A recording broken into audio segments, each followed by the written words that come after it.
Wow!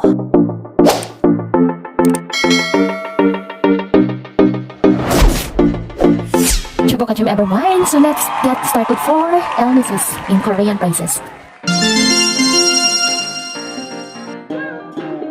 Alright, so yung cost, yung pag Makati sa lalamunan, ang tawag ay chichem. Flo, ang tawag ay tukgam.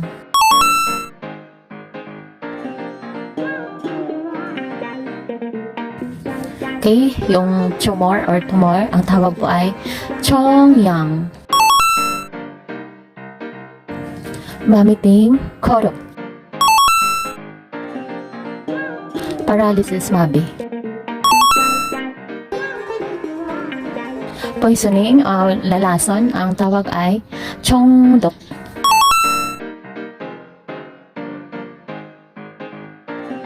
Okay, toothache o sakit ng ngipin, chitong.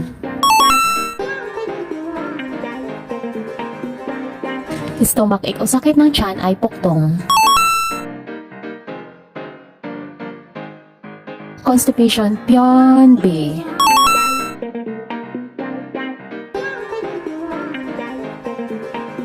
Alright, so high fever, mataas na lagnat, okay? Kuyol. Alright, so from the start, okay, cough, yung pangangati sa lalamunan. So, ang tawag po yan sa pangangati sa lalamunan sa kanila ay ketchum, okay? Chichem. Chichem, okay? Then, next po, yung flu, o kung tawagin sa Tagalog ay trangkaso, okay? Yung talagang nilalagnat ka na, tapos, yung masakit ng ulo, lahat nandun na sa trangkaso ang tawag dito sa Tagalog. Ang tawag naman ay chokdam, okay? Tokgam. Tumor or tumor, okay? Ang tawag sa kanila ay chongyang, okay? Chongyang. Bamiting, yung pagsusuka, okay? Bamiting, pagsusuka sa Tagalog ay koto, okay?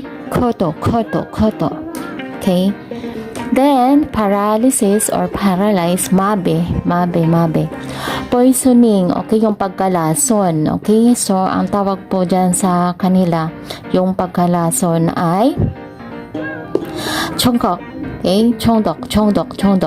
Toothache, okay? Toothache, yung pagsakit ng ngipin, alright? Toothache ay chitong. Stomachache, pagsakit naman ng tiyan, ang tawag ay poktong, okay? Poktong, pagsakit ng tiyan, stomachache. Constipation, okay? Constipation, yung mahina ang metabolism, yung hindi makabawas, okay?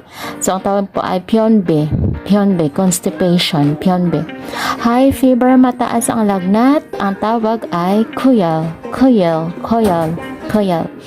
Okay, so thank you so much guys. I hope na-enjoy at natuto kayo ulit sa bagong videos. Please don't forget and don't hesitate to leave your comment below and subscribe to my YouTube channel, okay? Take care everyone. God bless you and 사랑해 감사합니다. Wow! 고마워. 안녕. 치보가침. Wow!